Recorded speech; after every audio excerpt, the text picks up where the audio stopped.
Welcome to the Neen Valley Role-Playing Association, a group of friends who like to play RPGs, role-playing games, and try and have fun. If you like the video, please like and subscribe.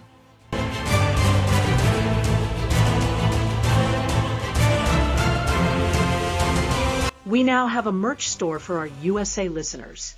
It can be found at www.bonfire.com/store. We will put a full link into the description below. Thank you for your support.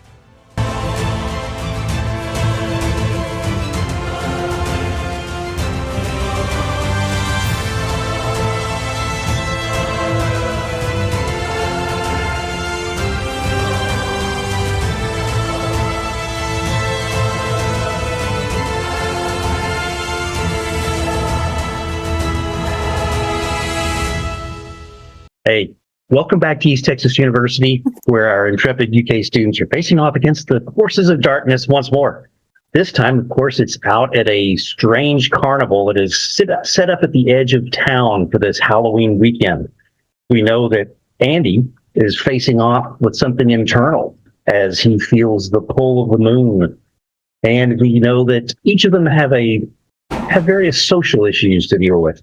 But before we deal with that, we have a special surprise for everyone that watches this. We are blessed today to have Mr. Ed Wetterman, one of the creators of East Texas University, who has dropped by kindly to take a couple of questions and give us his wisdom. So please, everybody. So Ed, I guess up front, give us the inspiration. What drove you to build this particular type of game? Well, it was the D20 Glut back in 2000 when third edition came out, and we decided we'd been working with the RPGA and working on what's called the Bandit Kingdoms, which has quite a reputation around the world, if you're familiar with that. And we just, the more we did it, the more we said, well, let's make our own game. And then it was like, well, what's being made? Because everybody was doing the D20 Fantasy Glut, and we wanted to be different from other companies. And I said, well, at that time, Call of Cthulhu really hadn't done anything in a couple of years. And I said, well, let's just do modern horror. And then that's where it all kind of grew up from then. It was like, well, where do we want to place it? And I said, well, I grew up in East Texas, and I would love to do it. I've always thought of East Texas being a very gothic feel. It'd be perfect for horror. In fact, there's a lot of horror there in real life. So that's where we went, and then we created the fictional town of Pine Box, Texas, and then we created the fictional county of Golan County, Texas. But I would always take a little bit of reality, right, and kind of smooth it over to make it a fantasy. And so everything that we have is based on something that's real somewhere. Whether it's the university or the city. If you're in downtown Nacogdoches, Texas, which is the oldest city, some would say in North America, some say it's San Augustine, Florida. They're kind of rivals. But Nacogdoches downtown has got these old bricks and things on their downtown square, kind of like a European city. And so we have Pine Box being the same way. It looks that way downtown. So we based it on things all throughout Texas. Love it. Well, let's open it up for you guys to ask Ed some questions, and we'll just go ahead, Pete. We'll start with you because you look like you're just bursting with. First, tell him just a teeny bit about your character so he remembers who you are in the game. He has actually watched a couple of our games. So my character is Andy Armstrong, who's the psychic, sensitive character in the game, who was, I say recently, but not that long ago, became a werewolf. He woke up one morning naked next to a dead body, who thankfully he hadn't killed himself. He's struggling with that particular 90-degree turn to his life plans right now. I dig it. Yeah. And what episode are y'all on now? Oh, Pete Creek. Christine? 47, 48? 47 is it? Oh, crumbs. See, I think I've watched the I don't first have my 12 or OneNote up. 13, so I need to get caught Yeah, up. 48 was Carnival Part 2. So, yeah, this actual episode will be 49. That's excellent. That's awesome. And they're not even through their sophomore year. I know. This is killing me. Well, great segue into my question. Yeah. That is one of our things. I mean, we really get into the detail. We love the detail. I suppose one of the things is, being from the UK, is the whole US thing is new to us. Yeah. So we spend a lot of time, just wowing and doing stuff that you would probably think is like, very mundane. Well, I will say that I love the English pub y'all created in Pine Bluff. We actually have these things called Red Lion pubs, which are supposed to be English pubs, and they are absolutely terrible. I mean, they are absolutely horrible. Have you checked out the menu that he created for that pub? Yeah. They do have darts, and they do have lots of good drinks, but I wouldn't recommend the food.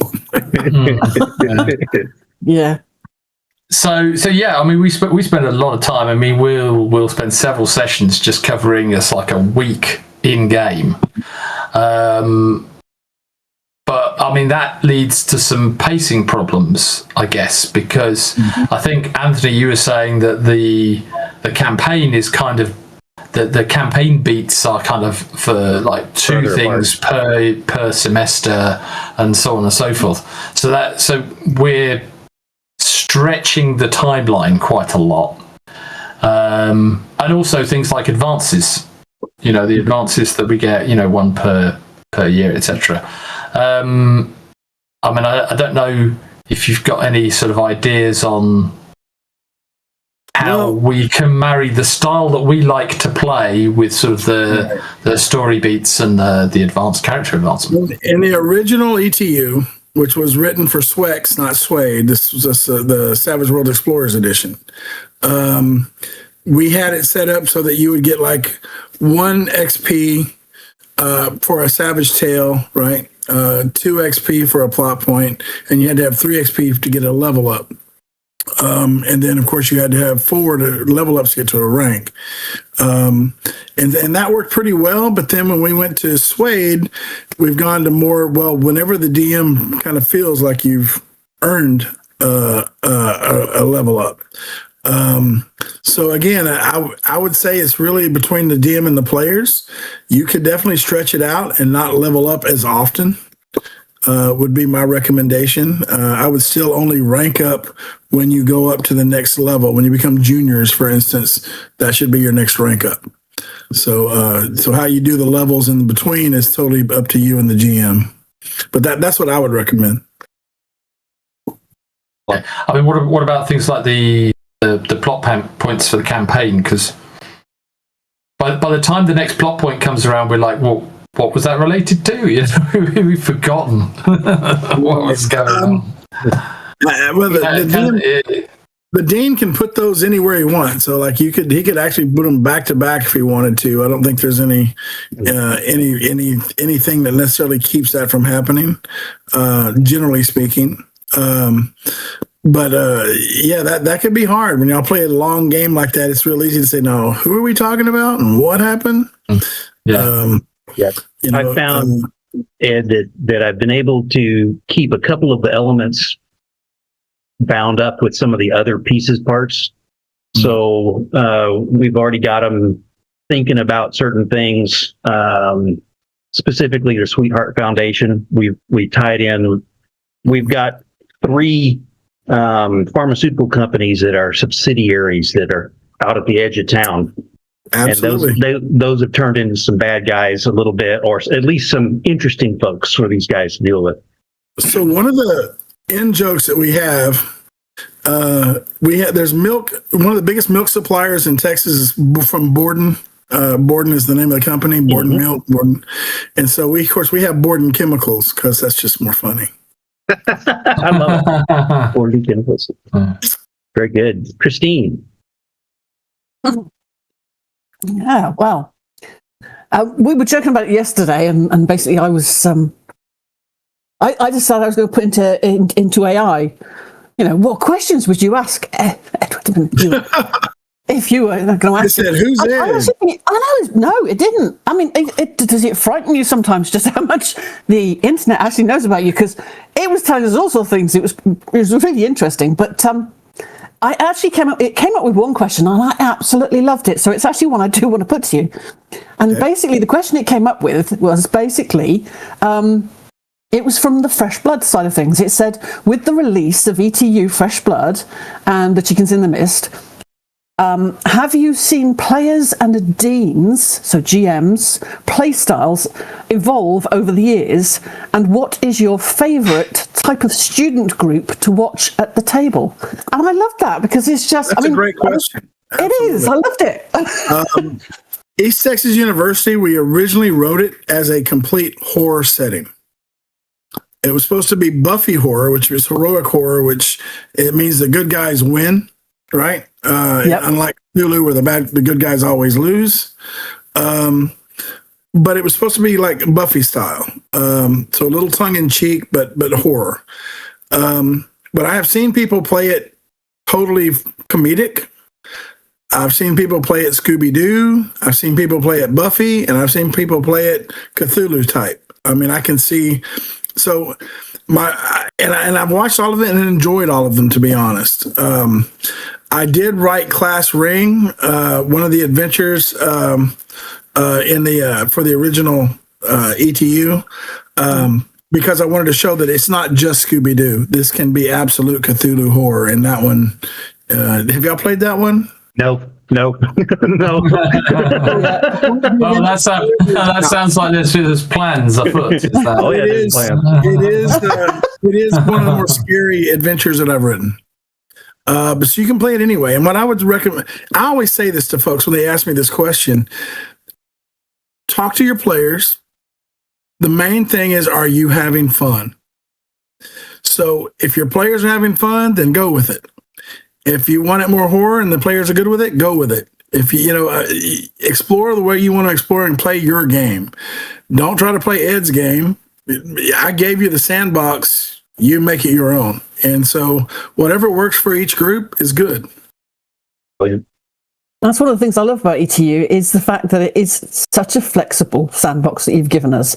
Because as you say, you can play the game in all those different styles and it works. And it just you can brings play that. You can play the game with 2 or 3 of those styles mixed in, right? You can be a Scooby game. Oh, we have, yeah. I think we're kind of a Buffy Scooby Doo mix, Right? kind of with us, but love it. And then we get the occasional horror sort of. What's the horror movies? The black and white movies with them. Oh yeah, you used to get the vampire movies. Mm-hmm. We get the occasional one of those as well coming in, as we did with our cave filled with the Nosferatu. And when you're stuck somewhere in deep East Texas in the piney woods or the big thicket, you could always play a little Tucker and Dale if you're familiar with that movie. It's one of my favorite movies from East Texas. Tucker and Dale. If you haven't seen it, I highly recommend it. It's hilarious. Okay. We may do that next time we have a get together. These damn kids keep committing suicide. It's hilarious. But yeah. Before we get to Rob, I wanted to circle back to something that Ed said to me off screen. He said that Savage Worlds does work really well for fantasy, and recommends that that's something that we try out at some point. I told him I was always just a little leery, partially because of how deadly it is, and a lot of our fantasy games are fought, up close and personal with big, long, pointy things that are sharp. I'd wondered how it would play to that, and he assured me. But I'll let Ed tell you a little bit about how he feels, but maybe not everything.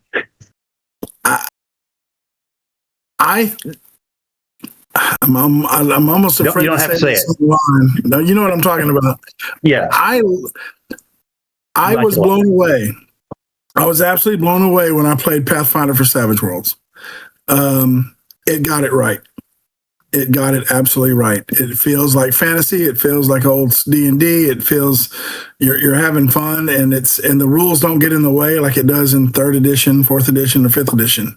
I really love it. If you haven't played it, I highly recommend Pathfinder for Savage Worlds. Isn't that interesting? Check it out. Yeah. Yeah. Okay. With that plug out of the way, Rob. Yeah, hi. So I play Fish, who's evolved quite a bit. So much so that Anthony put something into an AI and it came out that I'm a Chaos Engine. So because of that, I've actually got 6 questions and I thought I'd play a game with you, Ed. One at a time. Okay, so the first set of 3 is from me. Okay, the second set of 3 are from Fish's point. Okay. Okay. So slightly. So let you choose. You got your dean worried. So the first thing is you can have a question from set 1 or set 2. What would you like? Whatever you want, man. I want to hear what Fish says first. There you go. Okay. Right. So players like Fish tend to find the cracks in the setting and gleefully pry them open. What's the most spectacularly chaotic or unhinged thing a player group has done in Pine Box that you have either witnessed or heard about? And did it actually end up inspiring something that made it into the design? There have been so many, to be honest. A lot of the wild card stuff actually did make it into the new Fresh Blood. If you're familiar with the old wild cards series, I think one of my favorites though came from Jared Gunning, I think is his name. He ran an online game. It was a one shot of ETU, and they had a Jello monster. Because they had a pool of Jello shots for people, and a bad ritual went off, and it turned into a Jello monster, and it was throwing shots at people that were flaming and bursting. And I was like, "That's brilliant, right? I would love to have done that." And I did, but that to me, that was absolutely fantastic. It'll always be one of my favorites. In my home game, I don't know if y'all are aware, but I've written several adventures that have not been published. About the house on Dell Island. Now, in Fresh Blood, the house on Dell Island starts coming into it, and my hope is to take all these adventures I've done and put them together for a legendary release for, like, you graduated college, or master students, or your doctorate students, and this would be your final bout, as it were. But in the, I had one of my players. I didn't realize just how evil she was. So when she got to this house and found out that she's a descendant of one of the characters in this house, she just said, "Well, that's my house." And it was, it kind of got out of hand and a little too chaotic at that point. It got a little crazy because she was turning on her fellow party members. She was like, "I am evil." I'm like, "I didn't say you were evil." She was just having way too much fun with that. So yeah, a lot of things like that can happen for sure. Brilliant. Okay. Back to Anthony. I'll wait for the other. I'll wait for my next turn for question 2. Well, tell you what. Are we just going to let Ed get away with that for just one round of questions, or I don't know your time, Ed? We got 40 more minutes, so all right. Well, then in that case, we'll take another round. And Ed, do feel free to take any of this video that you find humorous and paste it wherever you want. We'll get it to you. Okay. Absolutely. With that, let me jump back to Pete, and I'll skip myself. I kept interjecting. I only had one question. Well, now you got a chance to think. I'm going to need to think. Yeah, sorry. I think we have to go back to Fish then, the Chaos Engine. Yeah, go back to Fish. Okay, back to Fish. Then we'll circle back around the other way. Think about this. Okay. Yeah. See, it's all about me. It always is. Poor Fish. Okay, so Ed, would you like one from me or one from Fish? Go from you. Okay, so I racked my brains, and I know about Fresh Blood. Not a lot about it, but I know that Fresh Blood is described as a brand new edition with a full 8-semester plot point campaign, taking characters from freshman year to graduation. After over a decade away from Pine Box, what does the town look like now? Have the supernatural threats evolved? And is there anything in this new version that you genuinely couldn't have written back in 2014? I don't know if there's any. Well, we have definitely rules for cell phones and cell coverage in East Texas. I know it probably sounds crazy to you guys in civilized England, but there are many places in East Texas where there are no cell signal. Like you can't get it. You'll have 5 bars in here, and then you go over a hill and you're 0 bars. Like it happens. So we have rules for that. They came from Pine Box Middle School that we've imported into the new ETU Fresh Blood setting. Pine Box itself has definitely gotten larger. We've got new restaurants. We've got new places to go hang out and new things to do. New industries. So Pine Box is definitely getting bigger. The college has gotten bigger. We've got some new housing, new buildings. So the idea here is to show that it's a dynamic living place in my deranged brain that continues to evolve. We have a new mayor. We have a new sheriff. The old fella at Pine Box Pond has retired, and his grandson has taken over. Of course, there's secrets to that too. But yeah, all those old characters are still there. They're just not in those positions anymore. We have a new president of the university that's trying to change some things. For instance, in the original ATU, we had the sweat lodge, right? But that's probably something I wouldn't write today, because sweat lodge is kind of taken away from Native Americans, and they're like, it's cultural appropriation or whatever, or cultural appropriation. So we've gotten rid of sweat lodge, and there's a move-in day, or Raven's nesting day is what they call it now. So again, it's to show that times do change, right? And it is a living, dynamic place. Yeah, as far as more or less supernatural, there's still the same amount of supernatural. It's just we're no longer rushing towards the finale that you have in the first one. It's a different set. It's a different type of paranormal activity. Yeah. Oh, that's cool. Do you see an easy way, Ed, to splice the two together? Because if we run 100-some episodes of Fresh Blood, and then we start into that, it would either be with new characters as freshmen, or it would be as grad students or something. Or is there a way you think? Say you're juniors when it comes out, as slow as y'all are going, right? It would take you doing some work on your end, because some of those freshman level things were written for freshmen, right? Yeah. So you'd have to figure out how to modify it. Now the story itself is fine. All the Savage Tales could easily be imported. Okay, we're talking about the plot point itself. You'd have to do some work on that. Okay. But yeah, the truth is, we've written everything from the beginning so that the GM could take, or the Dean could take, anything they want and move it into their own game. Like whether that's our old Pine Box adventures, like Last Rites of the Black Guard, or Bloodlines, or any of those, or the one sheets that we put out throughout the years, the Bites of Midnight that we had from way back when. They're still available on our website, 12tomidnight.com.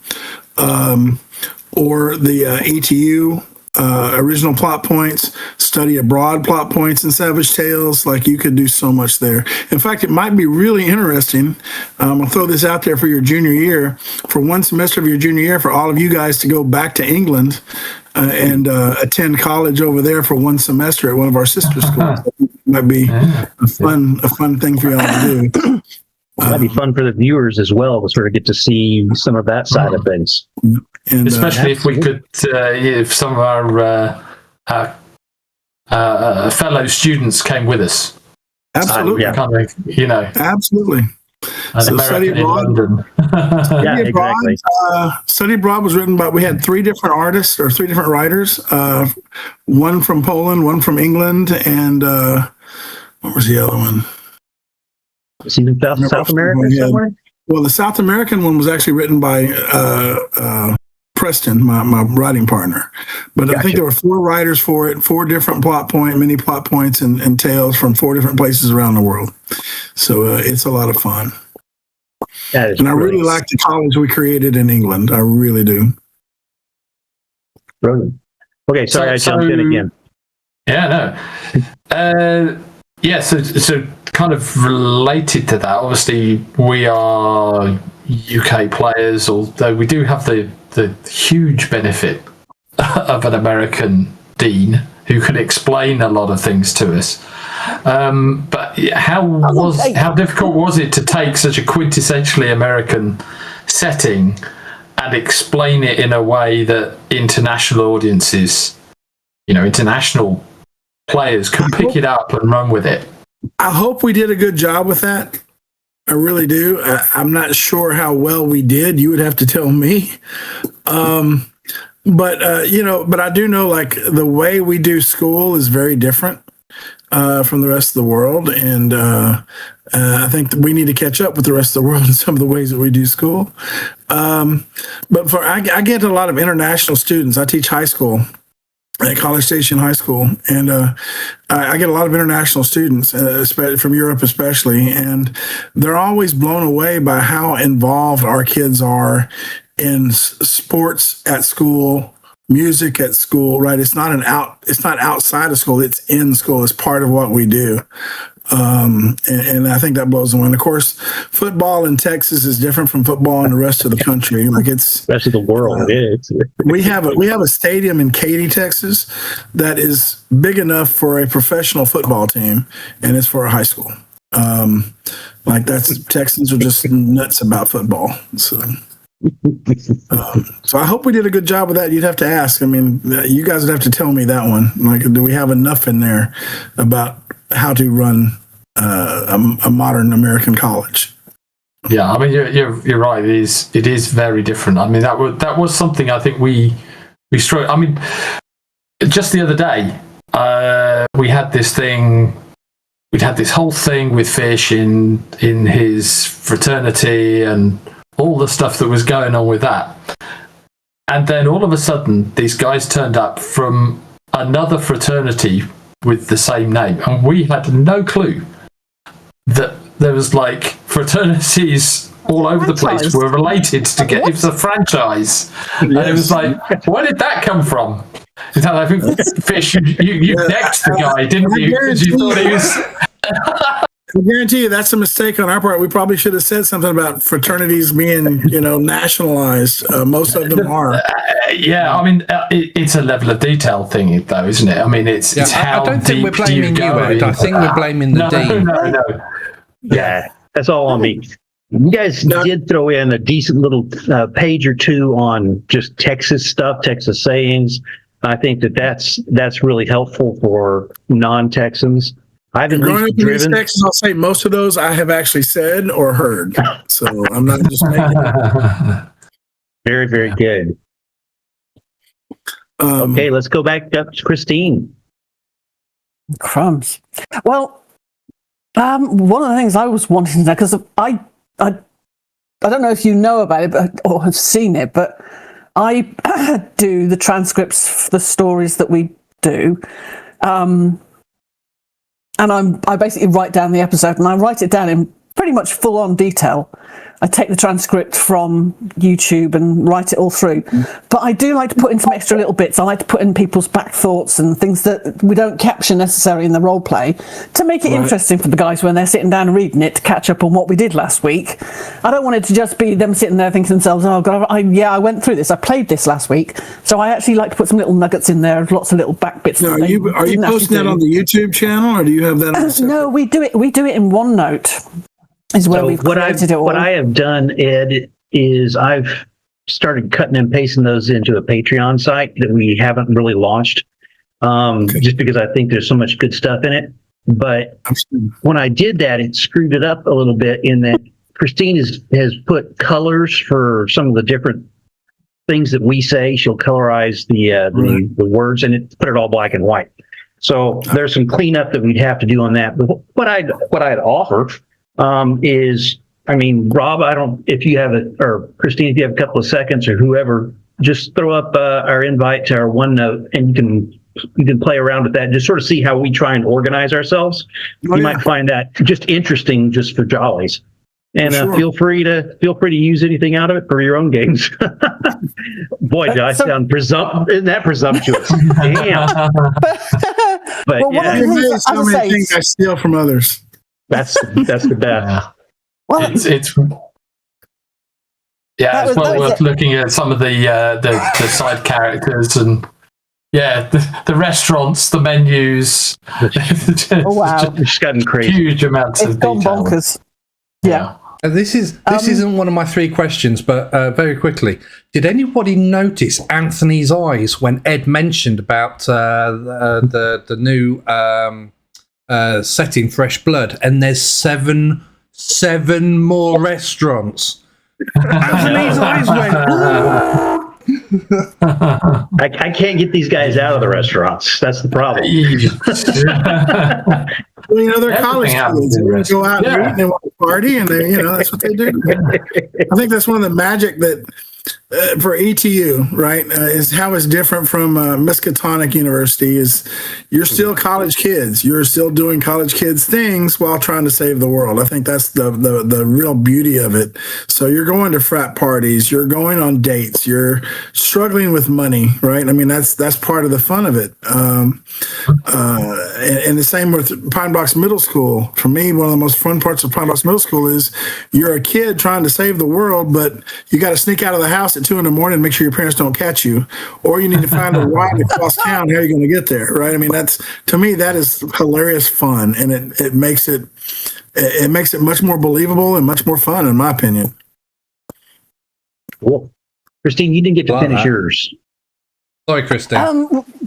That's okay. No, so it was basically, as I say, because I do these write-ups, it just made me think that, how is your writing style, how is your approach to your writing of modern supernatural, how has that evolved over the years? And has it evolved? Or It has tremendously.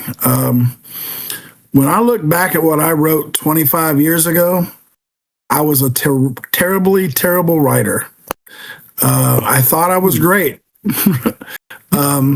When we put out the first last rites of the Black Guard in 2003, it was all written in future tense. If the players do this, then this will happen, will. And I went through the original and highlighted all the wills when I found out that was wrong. And then I almost cried because it was terrible. It was absolutely terrible. And the reason I learned that it was terrible was a guy named J.D. Weicker sent us an email 1 month after we got into ET, one month after we started our 12 to midnight and put out Last Rites of Black Guard. And he said, I ran this. At that time, he was working for WotC. He said, I ran this for my friends, including Rich Redmond and a lot of those guys, and who had helped develop 3rd edition. And he said, we loved it. It's a great adventure. However, if you're going to be in the industry, there's some things you need to learn. And I wrote him back and said, would you mind sharing so I can learn? The dude wrote me like a 5-page, single-space essay on what it means to be a RPG writer and how to do it properly. Wow. And I took that to like a Bible. I studied it and studied it and studied it and studied it. And it's made my writing much, much better. As far as my process goes for writing, I'm one that thinks about it a long time so that when I actually sit down, it's like we're just spitting out the words on paper. The best thing I can tell to someone that wants to break in and start writing, whether it's novelization or short stories or RPGs or whatever, write every day. And I know that sounds very trite, but write every day, write. Even if it's stuff that's terrible, keep writing. Because the hardest thing to do is to start. The hardest thing to do is to start. And then the next thing is don't edit your work while you're working. Finish it. then go back and edit it. Because if you edit every sentence every day, you are never going to get done. And then the final piece of evidence I would say, or the final piece of advice I would say is when you are absolutely sick of the project, when you don't want to look at it anymore, it's done. You'll never be done, but you'll be finished. Does that make sense? Yeah. You'll never truly be done, but you will be finished. And and I love East Texas University, and I love Fresh Blood, and I love what we've done with it, but I've lived with it now for 10 years, and I'm ready to kind of like put it aside for just a little bit and get my brain get rewired. People say, well, why aren't you running ETU more often? Because I run it a lot at conventions, but for my home groups, I very rarely run ETU anymore. And the reason, honestly, is I need a break.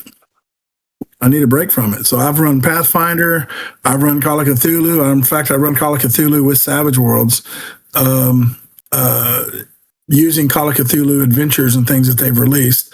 I absolutely love Pendragon. It's probably my second favorite game of all time, by Greg Stafford and Chaosium. King Arthur and I, even though I'm not English, that's one of my favorite things ever. So I play a lot of different games. But that's how I go about my writing. And yes, my writing has changed a lot in the last 25 years. A lot. Go ahead, Rob. Okay. The third and final question, Ed. One for me or one for Fish? Fish. Okay. So Go I'm Fish. kind of cheating with this one because it is kind of a two-part question.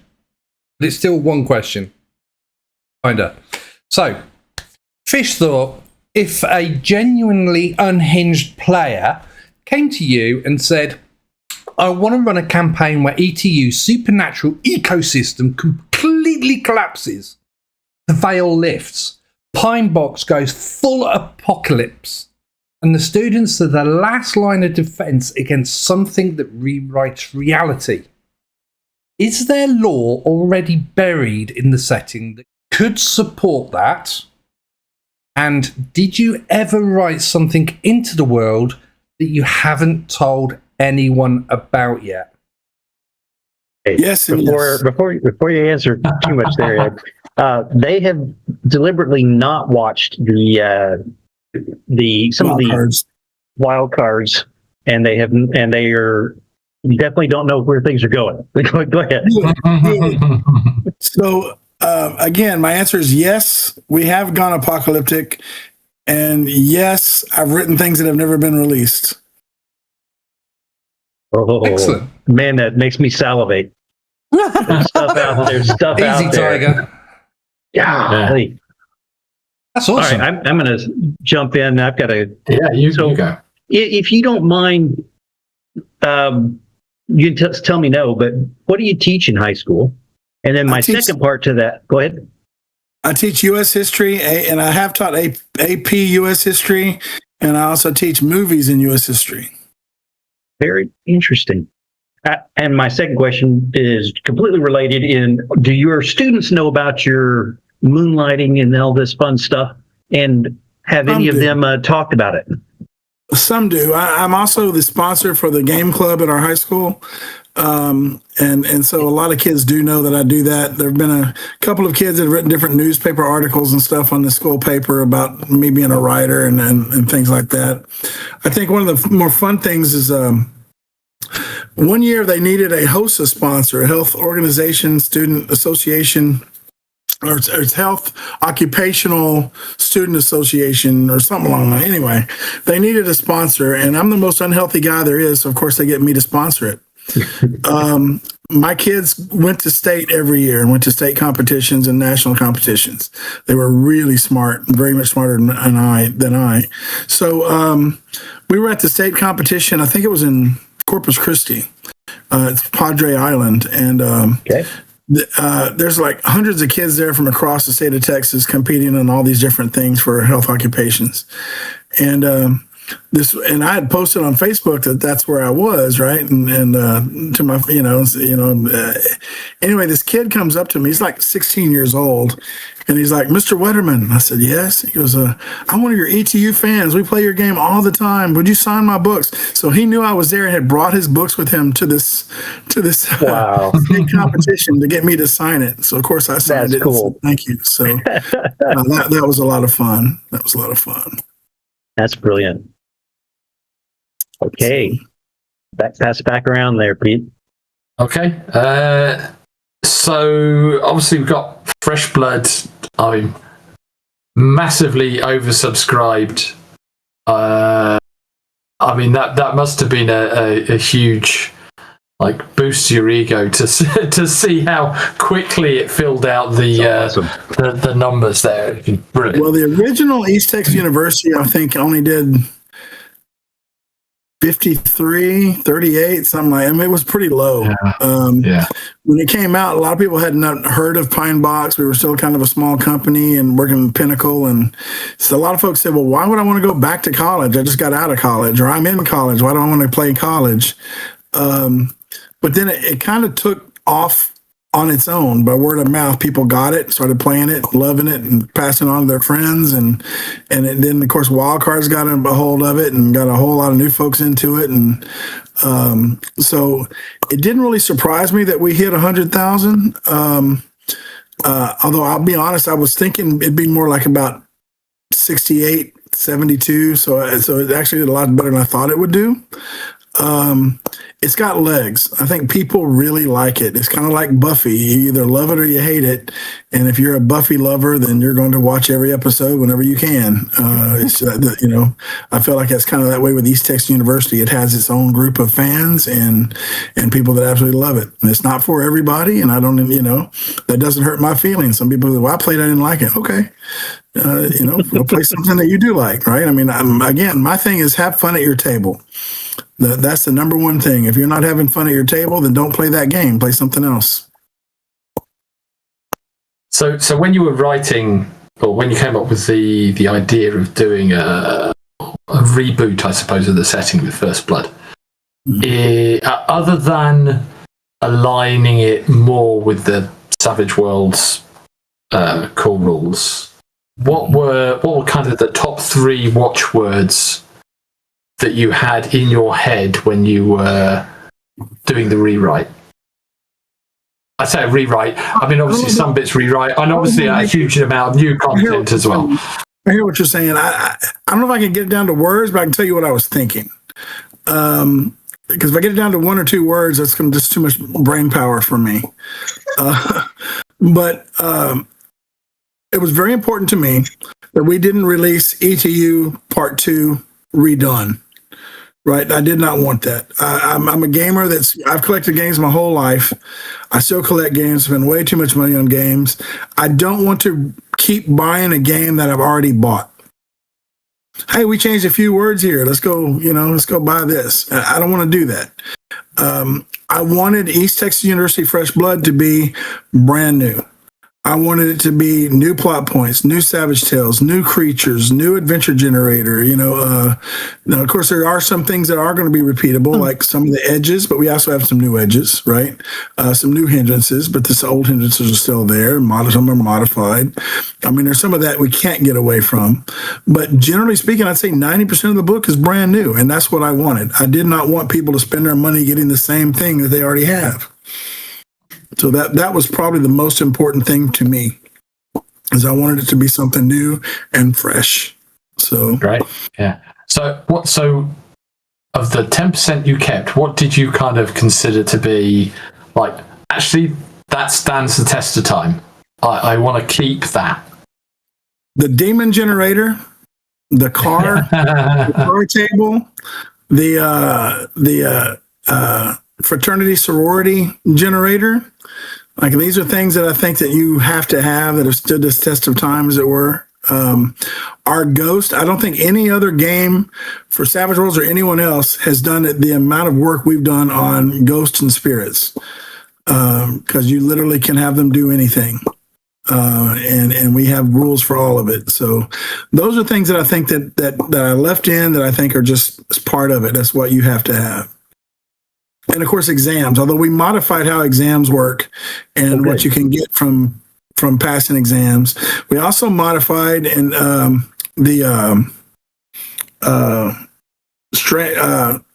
what's it called? Strange.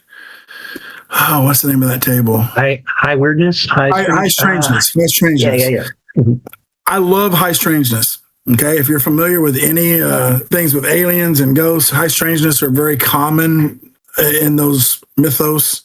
But the problem with high strangeness is that it can get really strange, and then players get sidetracked off of the adventure looking for what caused the high strangeness rather than realizing that it was the haunting or whatever that caused the high strangeness. For instance, one of my favorites is you find a small bucket of human teeth. What? Where did this come from? So now they're looking for like who's the dentist out there pulling teeth, right? But it's not. It's nothing to do with the adventure, which is actually about a ghost or whatever. So so we've changed that. We've modified the high strangeness so that it has meaning for what's going on with the story. So we listened to the feedback that we got, and we try to change that. Yeah, I think Anthony probably doesn't use that much because he knows we would totally go down that rabbit hole. I watched the wild cards struggle with it a little bit, and I thought, ooh, if I throw anything out there, these guys are all off it. And so I'm excited. I think most players are that way, right? Because you're looking, you're trying to play what the DM gives you, and the DM gets you something that's not actually part of the adventure, just some high strangeness, weirdness. You either have to tell the players, okay, guys, this is high strangeness, right? So they know, know. Or let them go down that rabbit hole and make me even get a better adventure out of it. Who knows? Absolutely, that's cool. And rituals. For rituals, we wanted the components. That's something that we kept, although we modified the table some, because, again, to me, magic is something man was not meant to know. So if you go down that rabbit hole and start casting spells, there could be backlash. There could be bad things that happen. And so that's, trying to find the ritual components in themselves is an adventure. Yes. We have borrowed from I borrowed a little bit from the Savage Worlds Fantasy book, where you can have sort of amulets or anchors so that they can imbue something with a spell that they can use later at a... And we have rules for that in Fresh Blood. Oh, cool. That's exciting. Ritual rules and artifact rules and all of that stuff, so... I'm looking forward to it. I have got I've already subscribed. I'm there. I can't wait to get a hold of it. That's going to be phenomenal. I hope it's as good as I hope it is. Christine? I hope it's as good as I hope it is. I think it's as good as I hope it is. Or I hope it's as good I think it is. I don't know. You know what I'm trying to say. Absolutely. I'm better on paper than I am verbally. So. I was just listening to you sort of talking about the folklore and everything that you've written into it. How much of the folklore that you've got in ETU is drawn from sort of local folklore from Texas itself? A lot. And how much have you actually invented? How much have you had to invent? I invented some, but a lot of it is based on what people really believe. That was kind of the whole basis of Pine Box. I wanted to take what people may actually believe and kind of put it in game terms and stretch it and make it even more scary. So like chupacabras, for instance. A lot of folks believe in chupacabras. In fact, one of my buddies in East Texas captured one. Then I think it's just a very mangy coyote, but he swears it's a chupacabra. It's a weird looking animal, I'll tell you that. Bigfoot is a big deal here in the United States. A lot of people believe in Bigfoot. And then some of the hauntings and things like the Bruja, the witches and things like that. That is absolutely part of Tejano beliefs in Texas. La Lorena is another one, the woman in white that goes after children. Like there's a lot of things like that that are definitely based on what people believe. And the Caddoan Indians, Native Americans, the stuff that I have in there, these are real folks. They really lived in that area, and they really had. When I talk about their beliefs, I'm trying to be as honest as what I've found and researched on the Caddoan Native Americans. Now all the Caddoans now live up on the reservation. Well, not all of them, but the tribe itself lives on a reservation in Oklahoma, which is really sad that they were kicked out of East Texas when that had been their home for almost 1,000 years, 1,200 years. But I try to base everything on that sort of reality. The Indian Mountain State Park. Have y'all used that yet at all? Not yet. No, I'd love to. The Indian Mountain State Park is based on an actual Indian Mounds Park that they have up around Nacogdoches in East Texas. The house on Dell Island is actually based on a house that's in Mississippi, and it's not on an island, but but it's an old plantation home that I saw as a child, and I guess it stuck with me. Again, I try to take what's in real and try to stretch it a lot. Edmund Dale, the Texas Ranger that bought and purchased Dell Island and things, like he's not a real Texas Ranger, but I'm based his story on reality on what Texas Rangers actually did at the time he was alive. So I use a lot of history in my writings. Brilliant. I guess that makes sense considering you teach the subject. So Exactly. My wife hates taking road trips with me. Just put it that way. So I'm like, hey, let's stop here. I can go to the Battle of San Jacinto battlefield and walk it and show you where the Texans were, where the Mexicans were, where the Lions were. And my wife's like, I don't want to do this again. How many minutes did that battle last? 16 or 18, somewhere in there, 16 or 18. I have to look it up. It's been a while since I taught Texas history, but it was pretty quick. It was a massacre. It wasn't really a battle. And there's a lot of horror in that battle as well. A lot of these Mexican soldiers were just kids. They were just teenagers, and they fled down to the river, but they couldn't swim because they were from the desert. And the Texans were killing every Mexican soldier they could as revenge for the Alamo and Goliad. And it was a massacre. It was an absolute massacre, just a bloodletting. So we think about this great battle, but it really wasn't a battle. It was a massacre.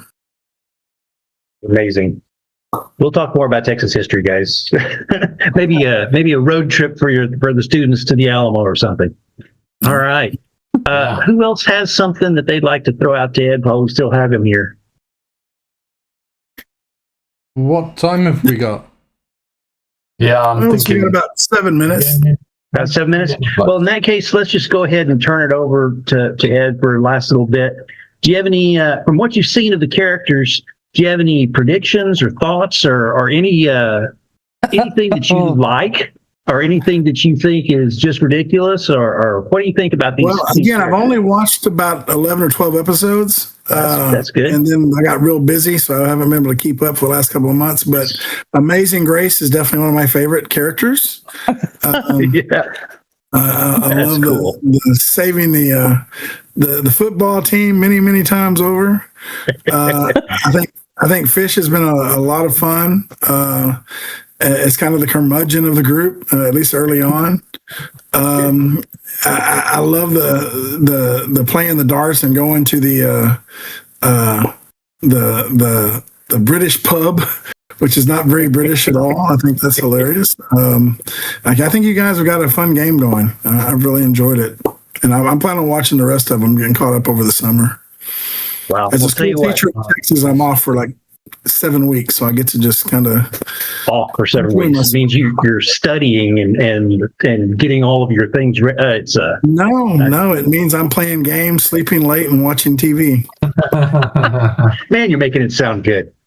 Hey guys, and I going think we to should all authentic say a English big, pubs. yeah, exactly. Let's give Ed a big thank you, and then also always got the invite to come out here. we'd love to host you in our area. I'm sure there's a spare bedroom in my house that's got your name on it. If you're ever out this way, I'm American. We just do that type of thing. Come on in. Absolutely. But please feel free to. Absolutely, we'd love to come out that direction some point. I've told them we may have once the ticket prices finally come back down. That's another if they story. ever come back down. No, Everything is so expensive right now. Yeah, it is. But I appreciate you guys so much, and I'll keep watching. And like I say, I'd like to maybe come in and play an NPC or something sometime. It might be fun. Would love to have you do that. Would love to have you do that. Absolutely, we'll work something out, sir. Well, thanks for you for creating such a great sandbox and such a great game for us to play. We've had Such a rich so much world. fun. Yeah. So We've much been fun. I appreciate enjoying it it very a hell of a much. lot. And to all the fans out there that may be watching this, thank you for supporting us for our fresh blood. And I can't wait for you guys to see the final product as well as Chickens in the Mist, which have you run them in that yet? No, I have not. No. I was saving it just a little bit further, but yeah. Because it could kill people. It is deadly. It is deadly. Yeah, yeah. But it's absolutely. Cool. I thought I've been running that game at ChupacabraCon for the last 11 years. And so I didn't run it this year. And Daryl Hayhurst, who of Pinnacle, ran it. I think he ran 5 games, and every game made. I'm like, there's still people that haven't played that, but it's a lot of fun. I highly recommend it. It's one of my favorites. Love it. Have you done Red All right. Necromancer? Yes. Okay. You'll love that. They wind up tasing each other. It's brilliant. Oh, was that that was the trailer part, guys. That was the trailer park. Oh god, that was hilarious. Oh, that was so funny. That was so funny. Yeah. Yep. The grannies with the tennis balls on the end of the walkers and hitting fish with a walker. So real quick, Craig Largent, one of my buddies of 12 to Midnight, he came to my house one day and said, I got an idea for an adventure. And I said, well, tell me about it. He can't tell me about Chickens in the Mist. So I sat there and I typed it all up for him, and we were ready to play within like 24 hours. Like I literally sat down and wrote 30 pages and got it kicked out because it was so much fun. And then skip forward a few years, and he goes to Preston, or my other writing partner, he goes, I got an idea for an adventure. And Preston, tell me about it. And it was Red Necromancer. So Craig only gets ideas that are like gold, but he only does it every few years. So it's time for him to come to another one. So, pass on our thanks to him, because that is gold. That is really cool. Yeah. well, thanks a lot, guys. I appreciate it. We appreciate you. Thank you for what you do. You Thank guys you for your time. keep rolling dice, keep playing. It's been a blast. I can't wait to hear the rest of them. Hey, take care, Ed. All right, take care, Go guys. ahead. Bye-bye. Okay, bye. You're Bye. good.